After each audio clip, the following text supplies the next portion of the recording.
Hakes, welcome back to my channel. But before we get started, if you're new to my work, be sure to visit my website, heatherhakes.com, and take the free life assessment. It's a great tool to help you create clarity in every area of life on where you currently are and where you actually want to be. Again, visit my website, heatherhakes.com, and take the free life assessment. Welcome to today's interview. I've brought on Maureen Ross Gemme. Maureen, welcome. Hi, welcome. You're doing the welcoming. Start over. Thanks, Heather. Thank you for joining. So please give listeners a little background. Where do you live and what do you do? I live in Windsor Locks, Connecticut, which is northeast, and we are having a nice day, but expecting snow tomorrow. I am a leadership trainer, an author, a coach, and a speaker on all kinds of things. And I consider myself a personality expert. And I also have a course called Recovery at Work because I work with people in recovery, and I have a podcast as well. So I do a lot of different things because I love variety and I'm having a good time doing it. Well, and I talk with every guest before we record, but I'm excited. What we're really going to hone and dive into today is about the 6 components to the brain. But what I want to highlight and share is, and this is what I love about different guests that I have on, we study and follow a lot of the same teachers. So we definitely have a lot of similar experiences. But the reason I love interviewing guests is we all have a different perspective. So maybe if you want to give a brief background on how you got into what you're doing today. You know, I had a huge transformation in my 20s. So back when I was a young teenager, well, first of all, I came from a Irish Catholic family. So my mom had like 6 kids in 8.5 years. I was number 3. And so I was just one of the pack. I was always told what to do and when to do it and how to dress and what to eat and what to say and what not to say and all that stuff. So when we start breaking away, as teenagers are wont to do, I really didn't know who I was, but I knew I wanted to fit in. I wanted to be one of the pack. And so what was everybody doing back in the 70s? Sex, drugs, and rock and roll. You know, that's what we did. So I fit right in. I started drinking and drugging at a very early age. And by the time I was 15, I was full-blown alcoholic. I pretty much missed my first day of high school because I just wanted to get high. I had too much anxiety. I didn't want to go, that sort of thing. I skipped so much school in my 10th year that in my junior year of high school, I spent the whole first week in detentions making up in like detention, basically making up for all the detentions I missed in the previous year. And the same was true in my senior year. But I did graduate just barely. And I immediately got a job in a bar and I started doing what most alcoholics do, and that's whatever to do to support my habit. I knew I will say that I always had a strong work ethic. I worked full time and then I worked part time in a bar or a restaurant so that I could drink for free and meet guys and that sort of thing.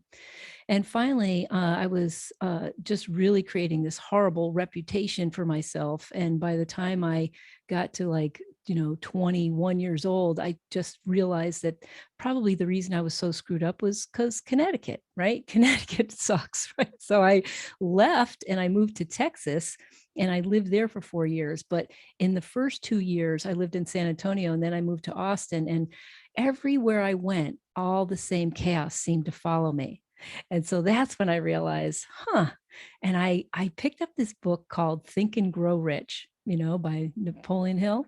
And Napoleon. Yeah. Okay. Was it him or Clement Stone? But anyway, I read a lot of those kinds of books. But in the beginning, I started to try to think more positive. I thought the reason was, I was going to get rich or actually have money, but money has nothing to do with it. It's about manifesting, right? And really getting your vibrations up and your thoughts focused and aligned with what your heart really wants. But I couldn't change anything in my life. Nothing outside of me changed. My situations didn't change until I gave up the the drinking and the drugging. So I did reach out for help, and I got the help I needed. I got into a 12-step program, and I started my personal growth journey. And then I moved back to Connecticut at about a year and a half sober. And I met my husband and we got married. I've created an awesome life. I had a 30-year corporate career here in Connecticut, which I left about 8 years ago in 2013. And I started my own business called Emerge Leadership Academy. And along the way, I developed quite an extensive network, and I have, spoken, I have written a book, and I just love, love, love coaching and helping people. And I realized in my journey to help leaders and train leaders, really good leadership skills like empathy and caring about people and building relationships, that we all have different personalities. And so I dove deep into that, and I realized that the really amazing thing about leadership skills is that every time I asked anybody in my classes, what leadership skills and attributes do you attribute to your best boss? Think about the best boss you ever had. What were the best things about them? And the list came out, and it's all those things that we know: honesty, integrity, listening skills. They care about me. They coach me. They take my ideas into consideration, blah, blah, blah. All those things. I mean, you know them. And I realized that those are all the things that we learn in recovery. When we do deep personal growth work, especially spiritual work on ourselves, we become more compassionate. We have a much more open-hearted approach. We dive deeper into what are our skills, and then we stop letting people bug us so much, because we learn to feel our feelings, and we learn to process differently, and all of those things. So anyways, along the way, I have just had such a good time helping people in recovery to step up into leadership, as well as leaders step into recovery, if you know what I mean. So something I wrote down while you were sharing that story is, and I think it was in high school. I remember maybe it was from like a Cosmopolitan magazine or something, but I've always been a quote girl. I love quotes. And I cut out this quote, and I remember putting it in my wallet, and the quote said, "Wherever you go, there you are." And so kind of like you, no matter where you lived, your environment and the reality never changed, because you were the common denominator. And I had a very similar realization when it came to dating, because no matter the guy, no matter the face, I was the common denominator, and I kept attracting the same kind of person. So again, you with alcohol and your own recovery, me with feeling unworthy and whatever those BS, I call them belief systems, are but BS, those limiting beliefs. We are the creator of our reality. And for me, it wasn't until one, I had to become aware, but it's also, I believe, taking responsibility, being self-compassionate, and then choosing that you want different. Oh, totally. Self-compassion is so important. And we hold ourselves to such high standards, and our ego is constantly telling us ourselves, right? In our mind, you're not enough. It's not enough. And that not enough-ness, that message, it does keep us small. It does hold us back a lot of the time. So if we can get a handle on that, we feel unstoppable when that's in check, when we really build our self-esteem and know that we have so much to offer. It's great. But you're absolutely right, because taking full and total responsibility, people don't want to do that. People really don't want to do that. They're like, no, it's not my fault. I was raised in this kind of a family, or I didn't have privilege like you had. Because we're a lot of talk about privilege now, right? I've had a lot of privilege. And sometimes I think, well, I don't deserve it. It's just, all of it's BS. It's just that, well, I call them, you call it BS. I call them rules, like bullshit rules, right? Oh, nice. That we have in our heads. Rules. That's right. But if you realize, and that, you can reprogram yourself, and you can change that system in your mind to whatever you want it to be. It really makes everything so much more hopeful and joyful in living. It really does. So something you said was building self-esteem, but for me, I almost feel like it's more of it's an unlearning or an undoing of all the thoughts we created that were not. And so, so many teachers out there do talk about the subconscious mind and the reprogramming of it, and nerves that fire together, wire together. We can go on, but I mean, that's something I practice all the time. And that's what I call building the mindset muscle. But it is a consistent, persistent, like choosing different thoughts, choosing, if we want to talk about vibration, but the high vibe feelings, because okay, I like to come up with pictures. And so for me, something I talk about often is the thought cycle. And so it's an easy 4-step understandable process that our thoughts create our emotions lead to our actions or inactions we take, and ultimately our results. Right. Go ahead. So, I've heard, and I know you probably have too, there are some people that put one foot in front of the other, and they work towards the goals that they want, and they finally achieve them and manifest. And then there's other people who just say, I'm going to think something different. And then they don't have any effort at it at all, and they still end up manifesting it. Yeah. So a lot of it has to do with, how are you wired? And what is your belief about your hardwiring, right? Mm-hmm. So I certainly don't get it. And I wouldn't say that I'm an expert at it, but I will tell you this. I've been sober 37 years now, right? Is that like maybe as long as you've been alive, right? So I'm like, and I will tell you that I still, when I meditate every morning, at least probably 4, if not 5 of my meditations in a 1-week period of time, are 20 to 25 minutes of affirmations. I am still reprogramming. I still am, I have goals. I still have things that I'm striving for that I haven't been able to manifest, but I have a really good life. I don't have conflicts with anybody anymore. I've come so far because I've completely, I think mostly changed, really, really changed the way that I think. And it's because I don't give up. I'm diligent about it. Do you know what I mean? What do you do for your meditations? Well, before I answer that, I wanted to ask you, I do think it is about our belief system. So if you believe that you have to hustle and grind, make things happen, work 80 hours a week in order to get ahead, that will be your reality.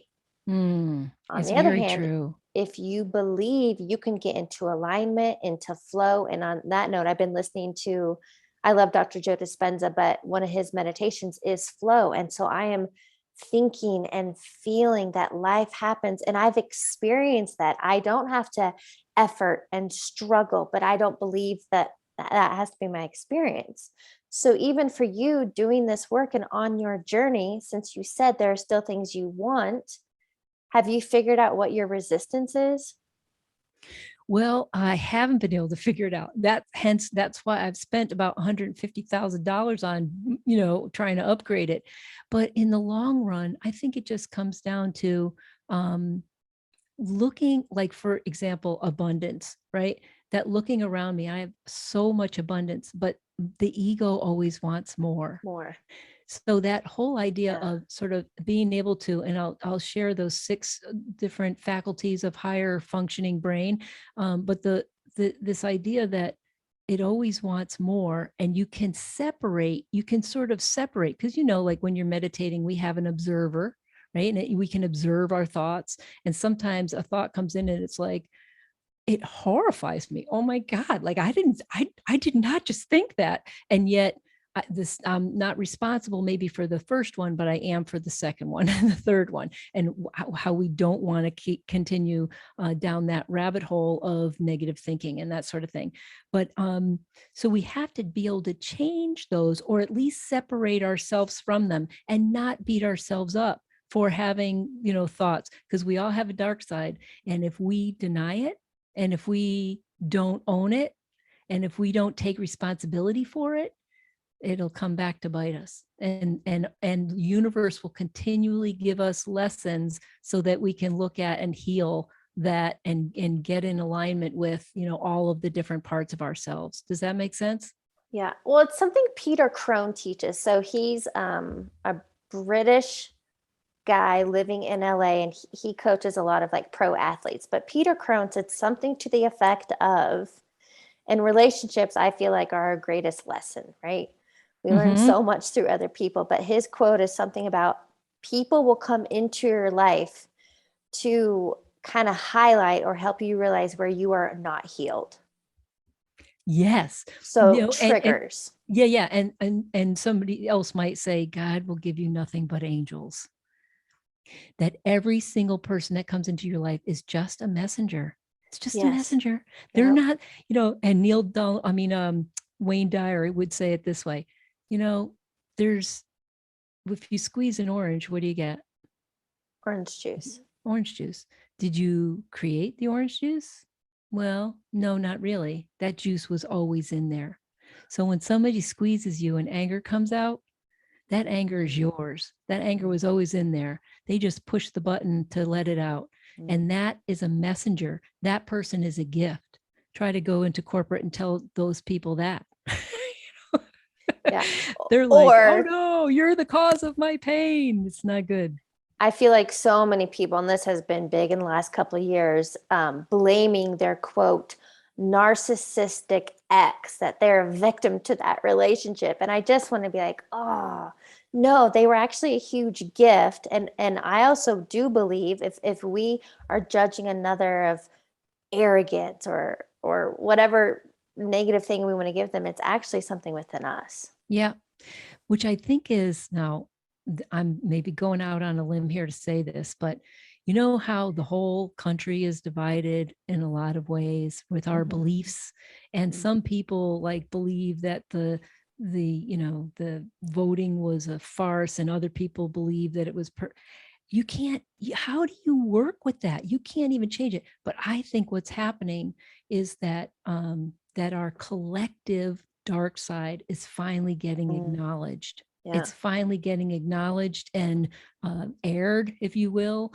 And we have to listen and look and receive and somehow affirm that it's all part of the collective and it's okay. And that will heal it, I think, more than anything else. Well, and that's why I actually have a shirt that says it. But in this 3D world, this human experience that we're all in, it is created on duality.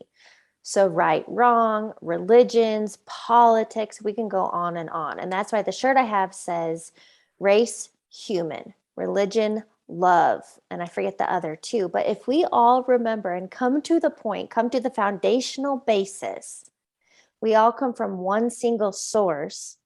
And if we would remember that and let go of our differences and judgments and the right or wrong, this literally would be heaven on earth. Yeah. Or the walls separating countries and the Yeah. stupid policies. It's like Yeah. ridiculous. You and I can be across the country talking to each other right now, and it feels like we're in the same room. Yeah. Boundaries are just a bunch of BS too. Yes. It's true. Okay, so I really want to get into and highlight what you shared Yeah. with me briefly, but I'd love for you to talk about it in detail, is the 6 components to the brain. Okay, sure. Yeah, there's a lot to our minds, right? I studied this in because I got my master's in education, right? And I also got my undergraduate in psychology. And I too love the study of human behavior. I love personality types. I love all of this sort of thing. But I do know that the biggest, we can be our own best friend or we can be our own worst enemy. And if you're going to take full responsibility for your life and really for every single thing that happens to you, that means you're never a victim. Right? We are not victims. And in order to be victors over our own life and do that manifesting and creativity that we love to do, then we have to really harness the power of our brain and the 6 higher functions. So the first one is imagination. Right. And imagination can be used with the best tool, right? Is visualization. Well, what is it that you want? You can make this stuff up, you can make up anything you want. You can imagine yourself in any way, shape, or form if you have that mental capacity. I've also led people through visualizations and meditations, and some people I know that there is a percentage of the population that says, I don't know how to imagine. I can't see pictures in my brain. They don't know how to use that. But I would say that that's not true. Every single human has this gift. It's a muscle. You have to learn to use it. You have to practice just like any other muscle. Right. So imagination is, we can use it for good by imagining what it is we want.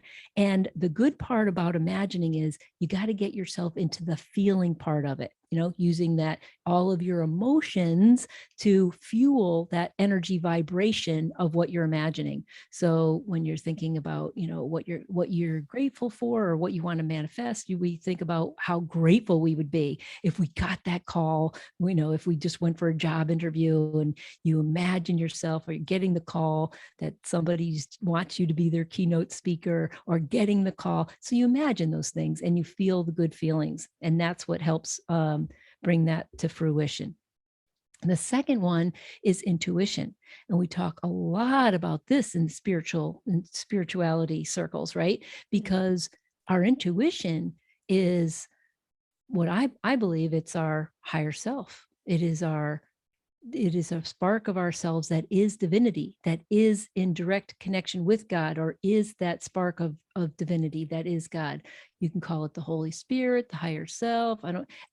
Sometimes you could call it, we can give also, I sometimes think, spirit guides and the way that they talk to us, our angels, our guardian angels and things like that, and masters, maybe they're outside of us, maybe they're not, but eventually I just know that we all have an inner guidance system. We have wisdom, and it's not for everybody. It's just for me. Yeah. In other words, my advice is just for me. I know what's good for me and what's not good for me. I know what my purpose is on the planet right now and what it isn't. So using your intuition, you have to turn down that mind chatter and the negative thoughts and the fears and really listen to that still, small inner voice.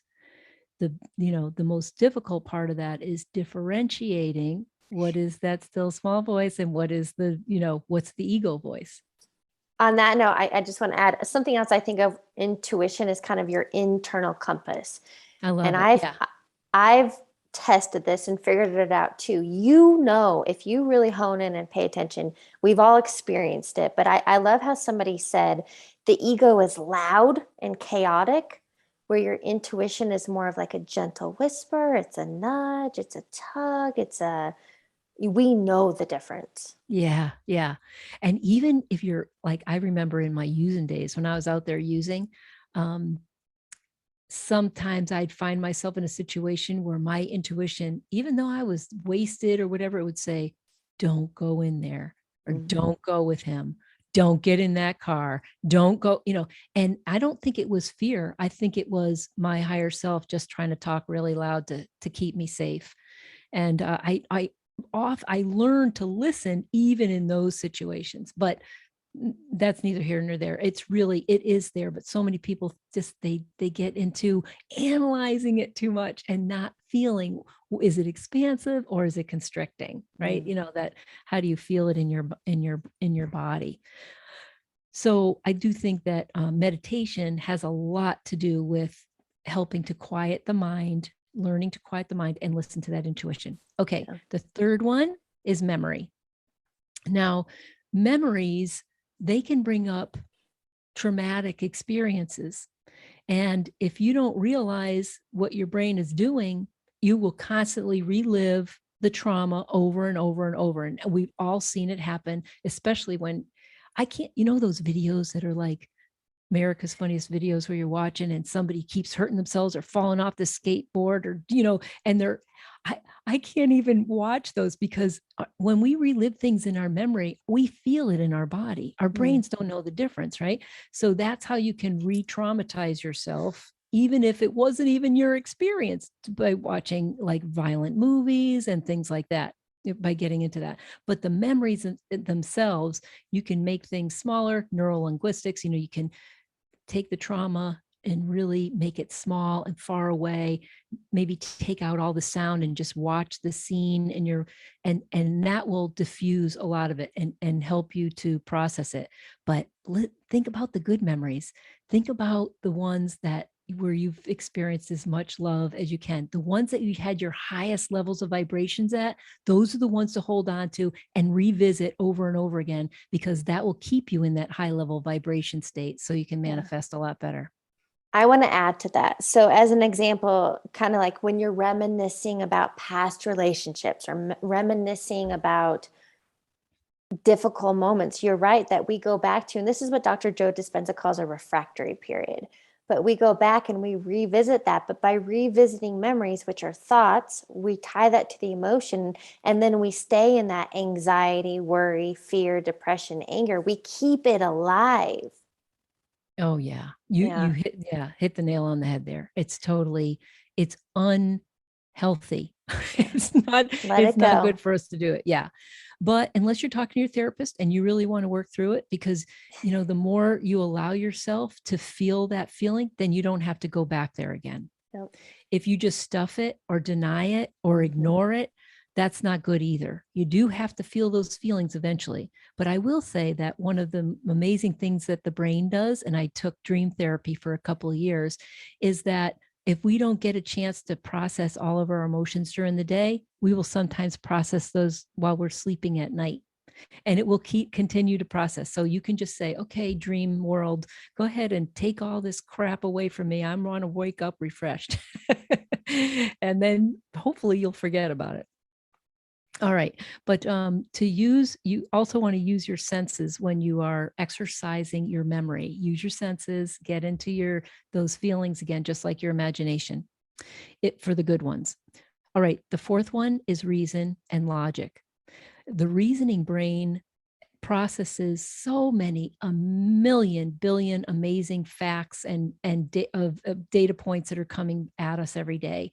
And you know what it does a lot of times with that incredible stuff? Not only does it help us compare and contrast and make a better decision, because that's what we use it for, mostly decision making, it also helps us create ideas, new ideas that come out of getting all the research and the data to come in. So that's an amazing positive thing, a way that we use our reason and our logic. And it's a really good thing, especially, if it makes sense to you. What often happens is our reason or our logic might not line up with our heart and what our soul wants us to do. So we have to work on getting our values in order so that we can really stay in alignment. But that reason and logic also, the negative part of that is we can use that to rationalize and delude ourselves and deny and keep ourselves small because of the fear. Analysis paralysis. Yeah, that too, right? Yeah, we can say we're not making a decision because we don't have enough information. Yeah. Overthinking. Yeah. Okay. The fifth one is perception. Perception is very interesting, right? Because if I was to hold up a dollar bill in front of you, I'd say, what do you see? And you would explain a completely different picture on the back of that bill than I'm seeing on the front of it. The two sides of the same coin kind of thing. It is a dollar bill, but we have a different vantage point. We have a different viewpoint because of the families we were raised in, the part of the country we were raised in, our race, our color, our gender, so many different factors, not to mention our experiences, our values, our belief systems. But the long and the short of it is perception is made up of our conscious and subconscious mind functions. They use both conscious and subconscious. And what gets through is determined by whatever agrees with our beliefs and our values and what our mind believes is important. So if I don't think it's important, it's probably not going to get through to me, right? If I do think it's important, I'm going to see it everywhere. It's like, those exercises that Abraham Hicks talks about all the time, where, you just focus on something for like a polka 17 dotted. seconds. Yeah. 17 seconds of focus on a polka dotted car. You're probably going to manifest and see some car painted with polka dots on it, or, it could happen. So that's the thing. What we focus on expands, and that what comes through our perception. If you never get anybody else's perception, you're going to get stuck. You're going to get in a rut, because there's a lot of other perceptions in the world, and you're just one part, right, of the whole. So that makes me think like our perception only is very narrow. It could be. Right. It's like we have blinders on, but once we become open, and so that's why I live by a state of curiosity. I'm just open. I'm curious. How do you do things? How do you think about things? And then that like slowly keeps broadening our horizons. And, I think that's how, and why we study other people. It's their perception. How can I get into flow and ease and abundance? That is the best way to live, Heather, because when you do that, you're going to learn and grow and expand. And that's what I think we're here for, to expand. And so the last one is a pretty quick one. It's the will. The will is the part of our brain that we use to focus. And so many people say, well, I can't stay focused, or I have ADD, or and they have excuses for why they can't. But the truth is, when you want something, you focus, you go for it. Yeah. And we've all experienced that. The truth is, we just have to keep asking ourselves, do I really want this? Is this something I should put my time and attention and energy into? Because if it's not, then turn your attention to something that you do really want. And then everything gets a whole lot easier and better and easy to focus. So willpower is a little bit different. Willpower is, just really reminding yourself until it becomes a habit. Because the first time you start meditating, it's like, oh my gosh, monkey brain. I can't focus. And so I'm going to beat myself up because I'm so scattered. And it's like, no, you can't do that. It's like saying, well, I'm not going to meditate because I can't control my thoughts. Yeah. Well, how can you, that's like saying, I'm not going to work out because I'm not strong. Yet. Right. And I think the word yet there is good, because you're right. And even now, I mean, I've been dabbling in meditation for years, and I still experience monkey mind, but it's better, it's easier. And then, my mom taught me early on, she's like, when those come in, think of your thoughts as clouds and let them pass by. Don't attach to them. Don't resist them. Just think and just let them go. And it's then perfect. When you do connect and you get into that flow state in the meditation, like that is, working the mindset muscle, but that is, I think, what brings you back. And it's like, it's so exciting. You want to do it again. But you're right, it takes practice. So question for you, because I think the 6 components to the brain, I mean, this is some powerful stuff, but do you have daily rituals or something that you do on a consistent basis to help you stay aligned, to stay focused? And what do you do when you get off track? Well, there's so many things to think about, Heather. That's like saying, okay, well, I have to make sure I'm balanced and that my finances are in order, and so are my relationships and my career and my friendships and my health and you just can't focus on all those things all the time. So when something is out of whack, that's when I go back, right? If I am not feeling good, for whatever reason, then that's when I say, okay, well, it's time to do some visualization. It's time to do some logic and reasoning here, or it's time to do some workout and change my perspective, get a different perspective. So these are just tools that we can fall back on when we need them, and usually something will tell you when you need them. I don't think it's a daily practice that you need to do necessarily, except for meditate your mind and work out your body. If you can keep those two healthy in that way, these tools will be a lot easier to use.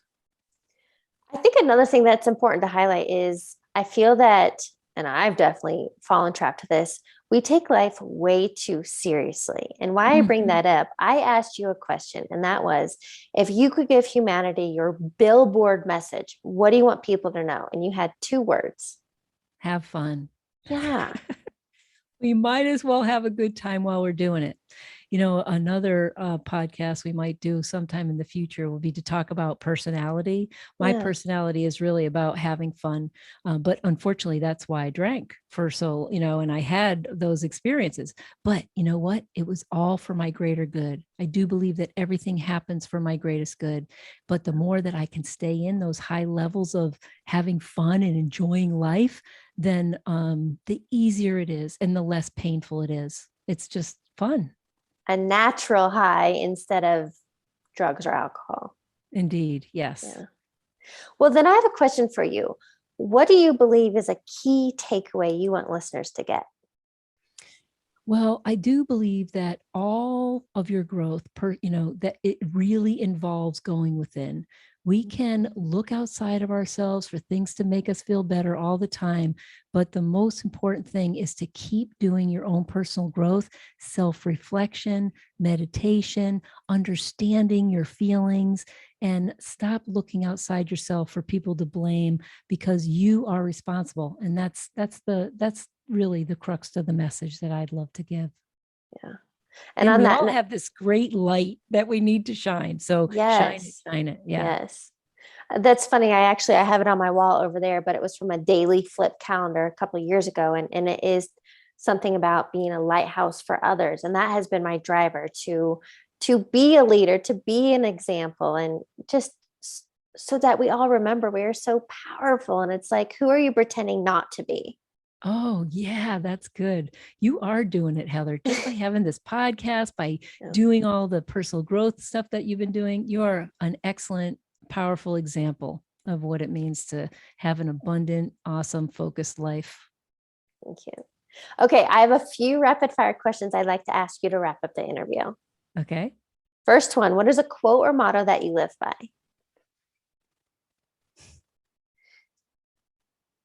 Well, I would say that I do live by nothing has any meaning except for what we give it.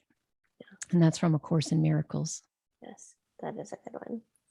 What is a book you're currently reading or highly recommend? Oh, I'm currently reading Atlas of the Heart by Brene Brown. What's a highlight of that? Well, it's all about compartmentalizing, if you will, all of the different emotions that we feel. Most people only feel, believe it or not, the researchers say, like they'll name 3 to 4 emotions: anger, sadness, happiness, boredom. And that's like, what? So she talks about 87 different emotions, and I want to learn more about all of them and how they can make our lives a whole lot easier if we learn how to deal with them. All right, final question. What advice would you give your younger self?